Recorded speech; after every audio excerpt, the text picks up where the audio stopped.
ఇలా వేస్తేనే చాలు. ఓరి దేవుడా, ఈ అర్ధరాత్రి ఆ ముసలిది చచ్చిపోకుండా చూసుకో. భగవంతుడా, ఇప్పుడు వచ్చేది గౌరీ అయి ఉండాలి. ఊరికే తలుపు కొట్టకు, ఆన్ చేసి వస్తాను.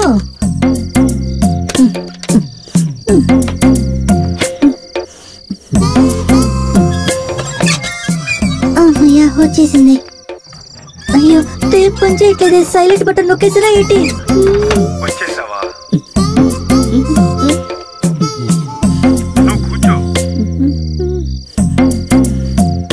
పాలెట్ ఇవ్వు.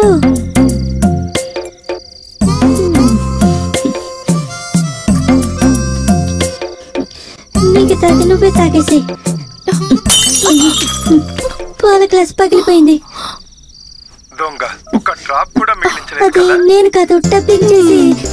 ఇలాగే ఎప్పుడు నాకు ఒక గ్లాస్ పాలు ఇవ్వాలి. ఆ గ్లాస్ అక్కడ పెట్టి నువ్వు ఇలా వచ్చి కూర్చో.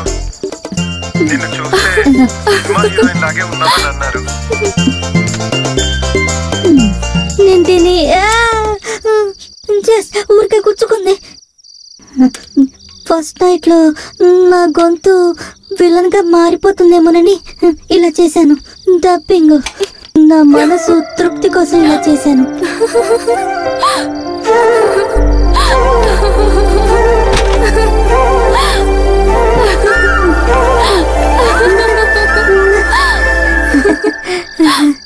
మూడు 4 సంవత్సరాలుగా మూసున్న గది ఓడవడానికి కూడా తెరవరు. దీన్ని నువ్వు అడగడం వల్లే తెలుస్తున్నాను. గౌరీకి తెలిస్తే ఊరుకోదు. ఇందులో అంత రహస్యం ఏముందో నువ్వే వచ్చి చూడు. గౌరీ పాటలు పాడే గది చూసావా?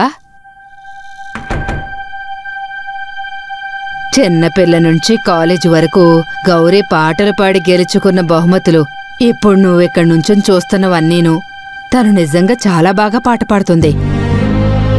పాట ఎలా పాడుతుంది? తను మూగదని చెప్పారు. కాలేజ్ చదివేటప్పుడు తను బాగా మాట్లాడేది. అక్కడి నుంచి తన గొంతు పోయింది. ఆ రోజు తాళం వేసిందే ఈ గది. ఆ జ్ఞాపకాలన్నీ ఈ గదిలోనే పాతి పెట్టేశానని తను చెప్తుంటుంది. అయితే తను పుట్టినప్పుడే మూగది కదా? కాదు. అయితే దీని గురించి మీకెవరూ చెప్పలేదా?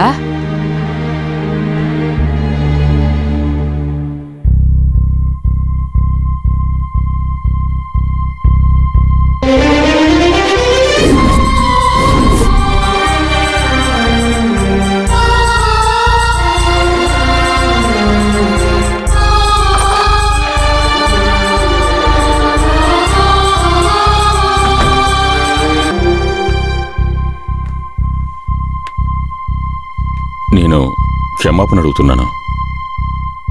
నేను మీకు బ్రోకర్ రవి అంతా చెప్పుంటారనుకున్నాను.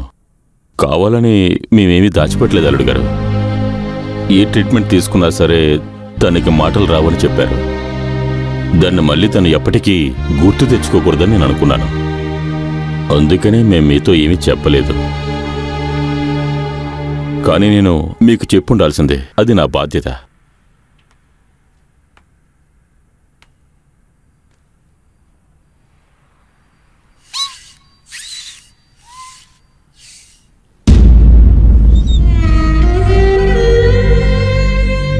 ఇది హరి. గౌరీతో పాటు చదువుకున్నాడు.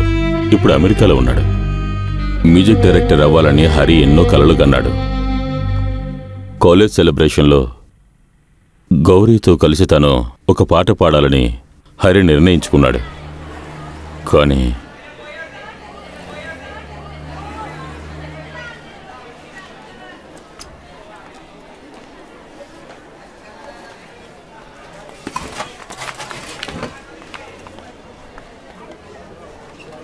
నువ్వు నిజంగా చాలా గొప్పదానివి అవుతావు.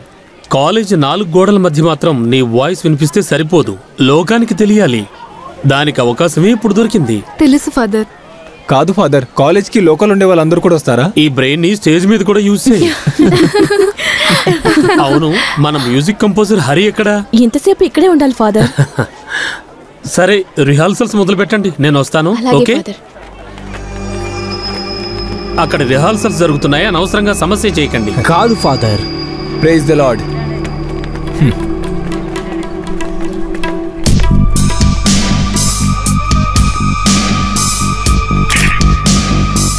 ఏంటిది? జూనియర్ చిత్రాన్ని ఒక ఫోటో తీశాను. నువ్వు చేసిందేం బాలేదు, డిలీట్ చెయ్యి. కోప్పడుకు, ఇలా ఉంటేనే ఫేమస్ అవుతాం. ఎక్కువ మాట్లాడకండి. ఊరికే గొడవ చేయకండి. ఇక్కడ నుంచే కదా చూపించబోతున్నాను. ముందు దీన్ని కంప్యూటర్లోకి ఎక్కించాలి. ఆ తర్వాత నీ వంటిని మార్చి బాగా ఫుల్ నేకుడుతుండే ఫోటోతో అటాచ్ చేయాలి. కాస్త టైం ఇవ్వండి. పోరా, రిలాక్స్ రిలాక్స్, వెయిట్. తప్పకుండా నీకు ఇస్తాను అన్నింటినీ.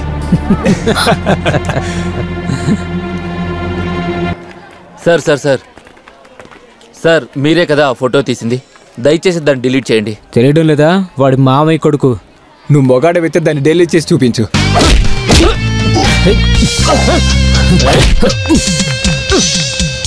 నీ దగ్గర ఉందా ఇప్పుడు మొగతనం?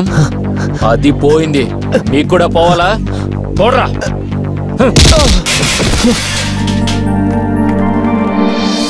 ఒక ఫోన్ పోవడం వల్ల నాకు ఎటువంటి ఇబ్బంది లేదు, కానీ వాళ్ళ ముందు నాకు పోయిన పరువు. ఏం చేయాలో చెప్పు, అది చాలు. మనమేంటో వాడికి తెలియాలి.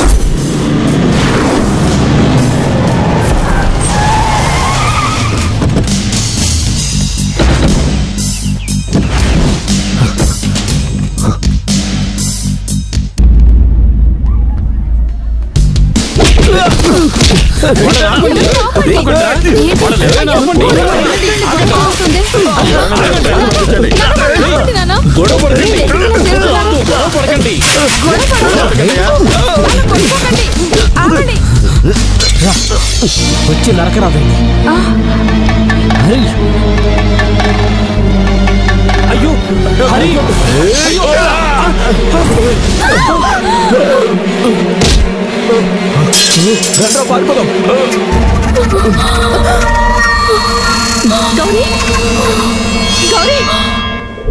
గౌరీ ఆ రోజు గట్టిగా ఏడవడానికి ప్రయత్నించింది.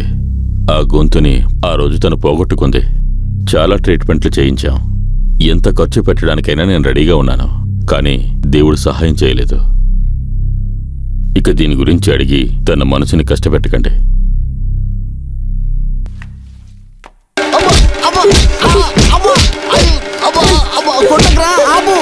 అయ్యో, నేను ఎటువంటి తప్పు చేయలేదురా. నీ గొంతు స్ట్రాంగ్ గా లేకపోయినా నీ దెబ్బలు స్ట్రాంగ్ గానే ఉన్నాయిరా. మీరేనా నాతో నిజమేంటో చెప్పుండొచ్చు కదా. నేను నిజమే చెప్పాను రా బాబు. మాధవన్ నాయర్ని చూడటం మొదలుపెట్టి 1 సంవత్సరమే అయ్యింది. ఆలోపే ఎలా చెప్తారు? ఒక మూగదాన్ని చూస్తే టెంపరరీయా పర్మనెంటా అని అడగరు కదా. నువ్వే చెప్పు, ఎవరైనా అడుగుతారా? అడగరు కదా. నువ్వేమి కంగారు పడకు. మాధవన్ నాయర్ దగ్గర దాచుకోలేనంత ఆస్తి ఉంది. ఎలాగైనా ఏదో ఒక మార్గం వెతికి లోకల్లో ఎక్కడికైనా తీసుకెళ్లి ట్రీట్మెంట్ ఇచ్చేవారు. కానీ దానివల్ల ఏమీ జరగలేదు కదా. ఇక నువ్వెళ్ళి ట్రీట్మెంట్ చూస్తా అని చెప్పకుండా ఉంటేనే చాలు. నన్ను శత్రువులాగా కష్టపెట్టకు మామా. ఇన్ని పండ్లన్నీ తినే అవకాశం నాకు దొరికింది అంటే నేను ఒకటి కాదు, ఉన్న పండ్లన్నీ తినేసి రాజాలా బతికేవాణ్ణి. వదలరా.